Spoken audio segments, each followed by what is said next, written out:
الشيخ عبد الرحمن waxaan ku weydiinayaa sidee u aragtaa khilaafaadka dhex yaala maxaakimiinta iyo dawladda Sheikh Shariif ay isku dagaalamayaan xamar dhexdiisa بسم الله الحمد لله رب العالمين والصلاة والسلام على نبينا محمد وعلى آله وصحبه أجمعين horta waxa weeye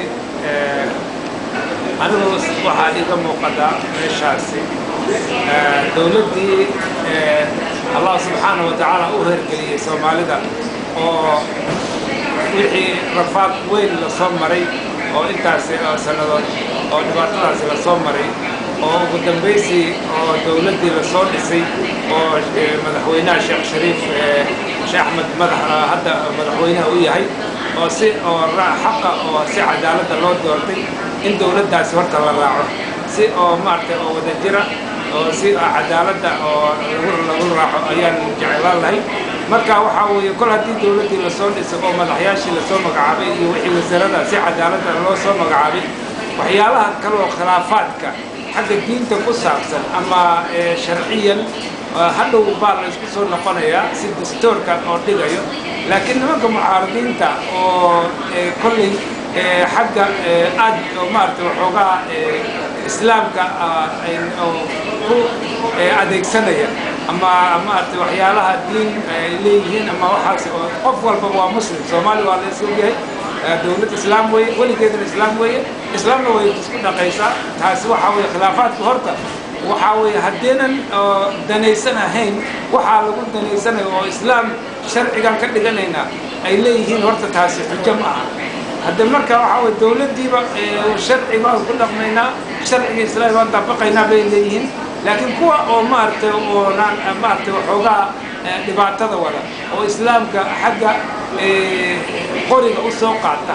ama dagaal u soo wada ama dhinaca group ahaan ahaada ama dhinac walba ahaada oo magac cusub la soo baxay horta waa cajiib waa nasiib darro taasi islaamku mana ogolaanayo marka waxa weeye hadii xisbi islaam dhinacna leeyahay oo dhinac kalena xisbi maxay noqon karaan marka waxa weeye inay maartay xisbi islaamku hadda baryahan cusub ay la soo baxay oo xisbi kalena muxuu yahay ujeedada saadweeyaniga marka anigu waxa iga muuqataa meesha khilaafaadka inaaba waxba jirin khilaafaadku hadii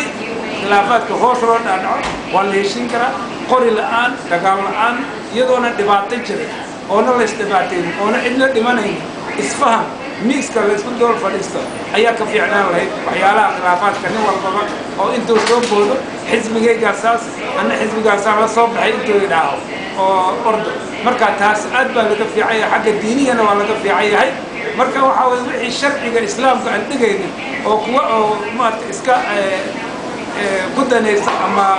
dhinac orda waxoogaa laga fiicay in culimada horta la raaco ugu muhiimsan taas weeye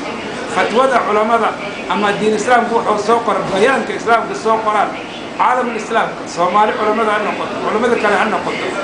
marka meeshii islaamka maslaxada ku jirto oo wanaagniba ku jirto in la raaco fiicnay nimankii waxoogaa dhibaatada wadana waa la hadlay insha Allah taala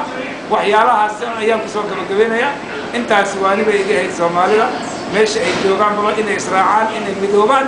ayaan jeclaanay dawladdiina oo la taageero dawladda hadda insha Allah taala ilaahay uu hergeliyay in la raaco ayaan jeclaan lahay marka ilaahay subhanahu wa taala wanaagga ummadda hatuso وعلى هذا وبالله التوفيق والسلام عليكم ورحمة الله وبركاته.